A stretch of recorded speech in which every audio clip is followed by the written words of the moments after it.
সভাৰ সভাপতি বিভিন্ন ঠাই শিশুপ্ৰেমিক গণ্য মান্য ব্যক্তিসকল সকলোলৈকে আন্তৰিক শ্ৰদ্ধা নিবেদিছোঁ। আজি মই নিৰ্দিষ্ট বক্তা হিচাপে মোবাইলৰ ওপৰত ক'বলৈ লৈছোঁ।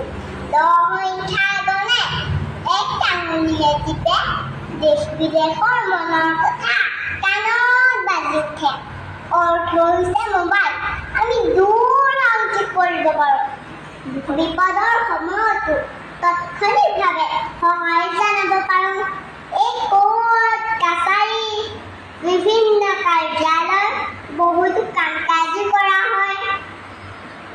এই যন্ত্ৰটোৰ দ্বাৰা নজনা কথা শিকিব পাৰি, কিন্তু সৎ পথে পৰিচালিত নকৰিলে ভয়ংকৰ পথ মোবাইলে দিয়ে।